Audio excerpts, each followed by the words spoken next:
So I think we can all agree that this year has been a hot mess. Like, objectively, 2020 sucks. If the years were a TV show, then 2020 definitely has like series finale kind of energy, although possibly still better than the end of Game of Thrones. But imagine if you could have predicted this whole thing. I mean, not gonna lie, that would have been handy like a couple of months ago. Well, I was looking for some new books to read during this time where we're stuck in isolation, and I stumbled upon these two books. Now, these books are The Eyes of Darkness by Dean Koontz and Lockdown by Peter May. Now, what these books have in common is that they claim to have predicted the coronavirus pandemic. And so when I came across these online, I thought, no way. Surely that's just a marketing ploy. How would anyone fall for that? There's no way that these books could predict coronavirus. And then all of a sudden, they were in my cart. And I bought them because I'm curious. I'm curious to see how these books could possibly have predicted the pandemic, and also how accurately they actually predicted how it would play out. So welcome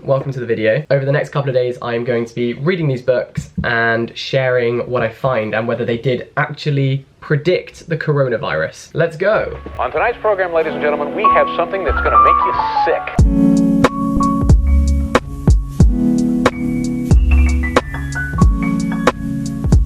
So these books have very different origins. So The Eyes of Darkness actually went to #1 back in, let's have a look. Okay, so it was originally published in 1982, but it has this little sticker on it which says, did this thriller predict the coronavirus outbreak? And I have to say, I have just noticed that that is a quote by the Daily Mail. So already not really trusting that, not gonna lie. So the blurb says, Tina Evans can think of no better time for a fresh start. It's been a year of unbelievable heartache since her son Danny's death. Now the Vegas show that she has directed is about to premiere, so she vows to put her grief behind her. I have to say, that doesn't actually mention a pandemic. Only there is a message for Tina scrawled on the chalkboard in Danny's room. 2 words that will send Tina on a terrifying journey. Not dead. So where does the coronavirus happen? I also noticed that on the inside cover, some of the reviews are just from people on Amazon. So I have to say, I'm skeptical. Now the second book is literally called Lockdown, and the story behind this book is that it was originally written in 2005, but it was rejected by Peter May's publishers at the time. And apparently one of Peter May's readers messaged him and said, hey, you should write a book about the pandemic. In the interview that I read, he basically said that he thought about it for a minute and then he was like, hang on a minute, I have written a book about the pandemic. So he found the manuscript that he'd obviously ditched when the book was rejected originally, and now here it is. So let's have a little read of the blurb. London, the epicenter of a global pandemic, is a city in lockdown. Violence and civil disorder simmer, martial law has been imposed. I'm not 100% sure what the military are going to do about a pandemic. Like, what are you going to do, try and shoot it? A deadly virus has already claimed thousands of victims. Health and emergency services are overwhelmed. This sounds more promising. Like, this sounds like it's actually about a kind of more similar situation to what we are currently in. A murdered child, because of course there is a powerful conspiracy. D.I. Jack McNeil, that's a classic thriller character name, isn't it? I feel like there's like a thriller protagonist random name generator and they just pick out of a selection of like 5. Sinister forces are tracking his every move, prepared to kill again to conceal the truth. Which will stop him first? The virus or the killers? I assume this is referring to like a murderer as opposed to the killers who sing Mr. Brightside. So that sounds more convincing. So I'm gonna read the other one first because I'm more intrigued about this.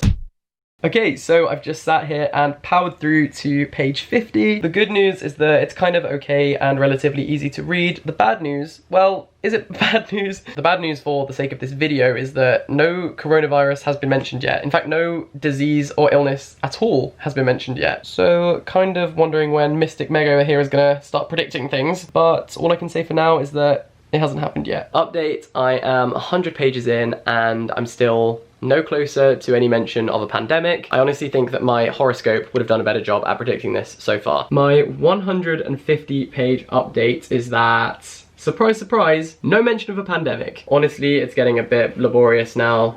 I'm kind of bored of it. Okay, so this isn't ideal because I'm only 180 pages into this book, but I kind of hate it. Like, the way it's written is just so cliche and stereotypical. They totally unironically say, let's blow this joint. Like, basically one of the bad guys disguises himself as someone who works for a gas company and is trying to protect the neighborhood against a gas leak, but what he's actually doing is exploding her house. Now, when her house literally explodes, no one in the neighborhood cares. Like, no one gives a flying fuck. Like, don't you think her neighbours might have noticed that the house next door to them had exploded? Don't you think that maybe a house exploding might end up in the news? This lady, frickin' Tina, is the director of a huge Las Vegas show, and you're telling me that no one cares that her house just exploded? Also, at this point, no one actually knows if she's alive, and for some reason, no one cares. There's also been absolutely no mention of a coronavirus at this point. And we're beyond the halfway point, so I'm actually gonna give up on this for today because it's just annoying me.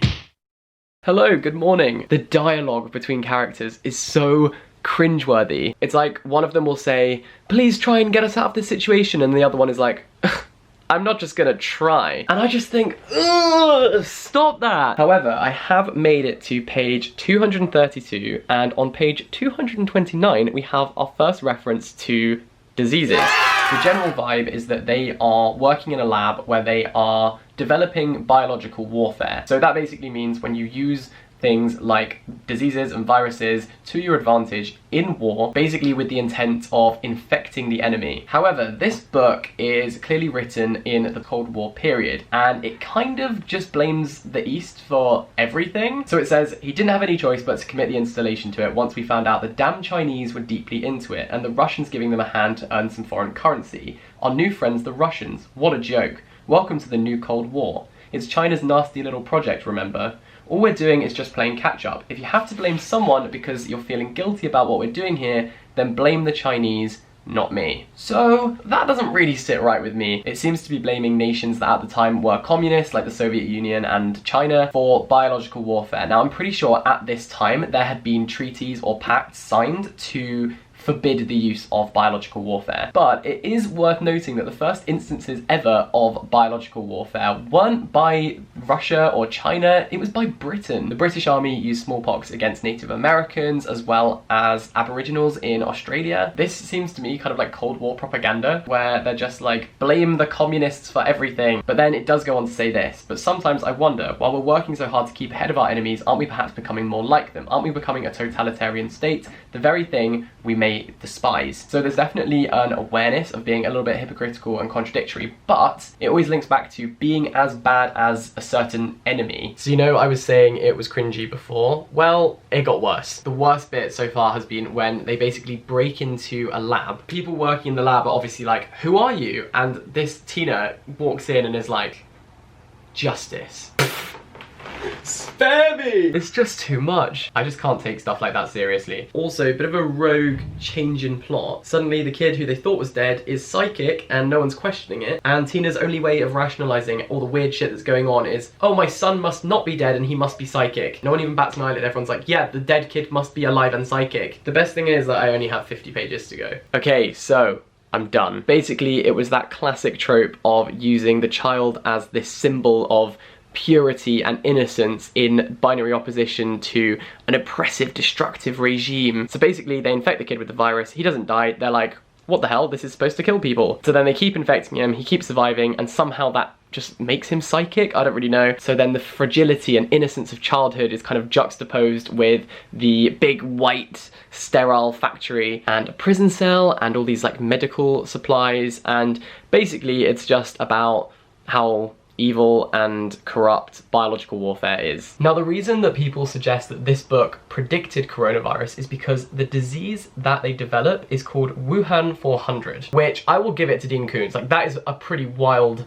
coincidence. The key word there being coincidence. I did some research, and originally the disease was called Gorky-400, named after a virology lab in Russia, basically to blame the Russians. After the Soviet Union disbanded, this book was edited and they changed it to Wuhan-400 to make the new enemy the Chinese instead of the Russians. So it says, they call the stuff Wuhan-400 because it was developed at the rDNA lab outside of the city of Wuhan. Now, this does actually exist. There is a virology lab in Wuhan. Wuhan-400 is a perfect weapon. It afflicts only human beings, no other living creatures can carry it. And like syphilis, Wuhan-400 can't survive outside a living human body for longer than a minute. Wuhan-400's kill rate is 100%. No one is supposed to survive. The Chinese tested it on God knows how many political prisoners. They were never able to find an antibody or an antibiotic that was effective against it. The virus migrates to the brainstem, and there it begins secreting a toxin that literally eats away brain tissue like battery acid dissolving cheesecloth. It destroys the part of the brain that controls all of the body's autonomic functions. The victim simply ceases to have a pulse,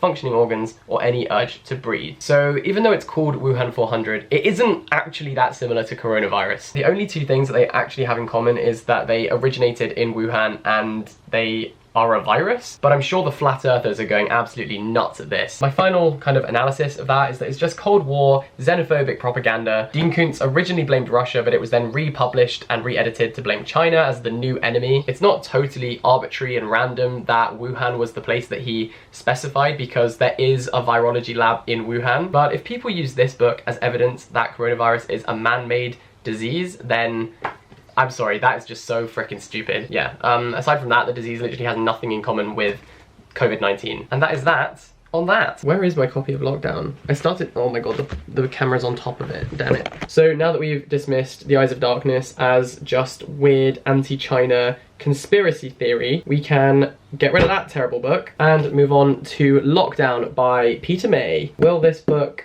be any better? Peter, maybe. I'll let you know. Okay, I have literally spent this whole day just reading this one book. And it's okay, but like I can see why it was rejected by publishers in the first place. There's a lot of plot holes, and usually they are to do with the pandemic. Maybe this would look cooler if I had that light on. Oh, it does. Oh man, I can't be bothered to refilm that intro. I will praise this book, however, because it mentions the pandemic on page 2. Page 2! In The Eyes of Darkness, I had to wait until page like 300 to get even a mention of a disease. Somehow that was still quicker than Boris Johnson's response to the coronavirus, but let's not get into that. Lockdown, however, is the Tom Daley of pandemic books, because it just dives right in. You can have that one for free. And that's kind of where my praise for this book ends. Basically, in the early pages, it talks about how terrible and awful this virus is. So when people go out in public, they are wearing face masks. That does happen now. However, it's so bad that cigarettes were smoked through the fine fibers of the masks, leaving round nicotine-stained patches, and a brazier was kept burning for the cigarette ends. Infection was too easily spread. So infection in this world is so bad that people who still want to smoke through the masks. Also, newspapers aren't even being printed because the disease is so contagious. So it says, newsprint handled by an infected person would pass the disease on to another reader. Once the virus was on your hands, it could pass into your system via food or even by rubbing your eyes. News was only disseminated now by radio, television, and the internet. It also mentions how hotels are closed and there are no flights going in from Gatwick or Heathrow. All of that being said, all of the characters in this book literally walk around like there's no issue. So it is about the police and forensic scientists, but they are just completely, for some reason, above this disease. They meet up, they have sex, there's no mention of staying like 2 meters apart or anything like that. Apparently the rules just don't apply to people with authority. That kind of sounds familiar. Well, 500,006 or more have died from this disease, and yet the police are just walking around like it's nothing. Members of the police do have access to a cure for the virus called flu kill. Very imaginative. But surely if that was in such short supply that only the police could have it, the police should really be social distancing, or at least making some effort not to have to use it. It mentions a curfew, but other than that, there are absolutely no restrictions on people's movement at all. Obviously, I do have to recognise that Peter May wrote this whilst lockdown was still a figment of fiction, and I guess Sandra and Phil queuing outside Tesco 2 meters apart to do their weekly shop isn't that interesting for a thriller book. But still, if you're going to construct this world where there's a pandemic and London is in lockdown, surely you would consider that you can't just roam around the city like it doesn't matter. Especially because they find the body on a building site, which means that the people who are doing the construction work are still working. Plus, at one point he goes into a bar, and every person that he comes into contact with, he makes absolutely no effort to avoid A, infecting, or B, being infected by. It also suggests that it's just being contained within London, but still 500,000 people have died. So surely, if it was that contagious and that many people had died,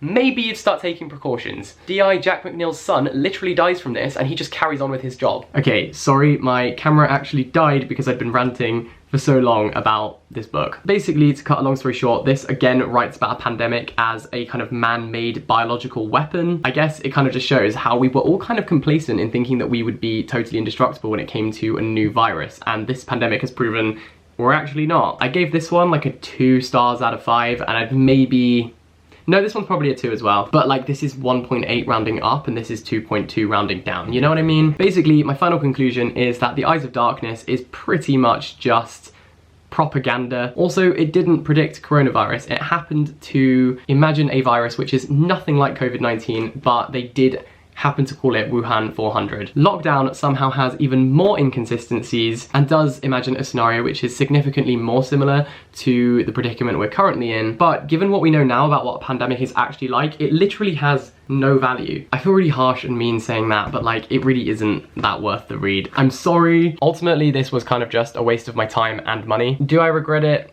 Maybe, but what's done is done, you know? I should add as well, these are obviously just my opinions. If one of these books does interest you and it sounds up your street, then absolutely go for it and enjoy them. This is a vegetarian channel because we don't want no beef. I just think they are using the fact that they supposedly predicted the pandemic and capitalizing on that to drive sales, and to be honest, that's kind of a tenuous claim. So there you go. I hope you enjoyed this video. Don't forget that for your lockdown reading, it is really important to support local independent bookstores. If you would like to pre-order my book, The Universe, then you can. Thank you very much for watching this video. I hope you enjoyed it. Have a wonderful day, and I will see you next time. Bye bye.